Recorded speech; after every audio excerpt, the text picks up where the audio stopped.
Hi friends, welcome to Rekha channel.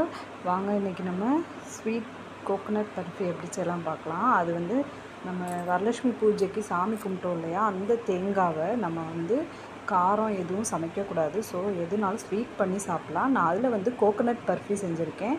தேங்காவை உடைச்சி அதை சின்ன சின்ன பீஸாக கட் பண்ணி மிக்ஸி ஜாரில் நல்லா குறன்னு அரைச்சிட்டு கொஞ்சம் சட்டியில் நம்ம லைட்டாக ரோஸ்ட் பண்ணிக்கணும். ரொம்ப ட்ரையாலாம் பண்ணணும்னு அவசியம் இல்லை.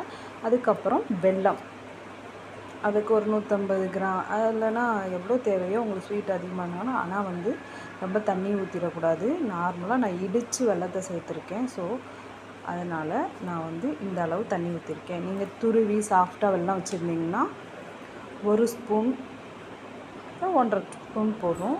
அது போட்டு நல்லா நீங்கள் வெல்லத்தை தனியாக பாகு எடுத்து ஊற்றினாலும் ஓகே. இதை நல்லா ஓரளவுக்கு கிளறி விட்டுக்கிட்டே இருக்கணும். அந்த பதம் வர தொட்டிக்கும். நான் கொஞ்சம் இடிச்சே சேர்த்துட்டேன். நீங்கள் பாகு தனியாக காய்ச்சி பண்ணிங்கன்னா கொஞ்சம் நல்லாயிருக்கும்.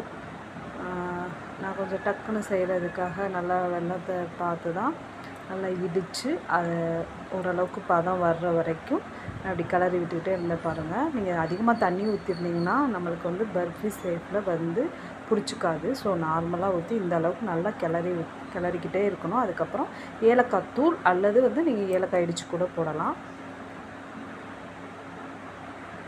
அதையும் போட்டுட்டு ஒரு 2 கிளறிட்டு அடுப்பை ஆஃப் பண்ணிவிட்டு நீங்கள் ஒரு தட்டில் நெய் தடவி வச்சுக்கோங்க. அதை நம்ம செஞ்சதை ட்ரான்ஸ்ஃபர் பண்ணிக்கோங்க தட்டுக்கு. பண்ணிவிட்டு நல்லா நீங்கள் டைட்டாக நல்லா ஷேப்பாக அமைக்கிக்கோங்க. இந்த மாதிரி நல்லா டைட் பண்ணிக்கோங்க. இது இப்படி கொலன்னு இருக்கிற மாதிரி தெரியும். அதுக்கப்புறம் 1/2 அன் ஹவர் கழித்து, ஏன்னா நம்ம அதிகம் தண்ணி சேர்க்கக்கூடாது, அதுக்கு தான் சொன்னேன்.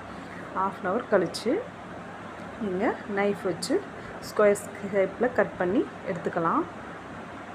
என் பசங்க சீக்கிரம் வேணும்னு சொன்னதுனால சீக்கிரமே கட் பண்ணேன். இன்னும் கொஞ்சம் நான் விட்டுருந்தேன்னா கூட நல்லா டைட்டாக இருக்கும். ஸோ குழந்தைங்க விரும்பி சாப்பிடுவாங்க. நம்ம உடனே தேங்காவை இந்த மாதிரி செஞ்சு சாப்பிட்றதுல ஒரு ஹெல்த்தியாகவும் இருக்கும். வீட்டிலே செஞ்சு கொடுக்குறது. ட்ரை பண்ணி பாருங்கள் ஃப்ரெண்ட்ஸ். தேங்க்ஸ் ஃபார் வாட்சிங். பாய்.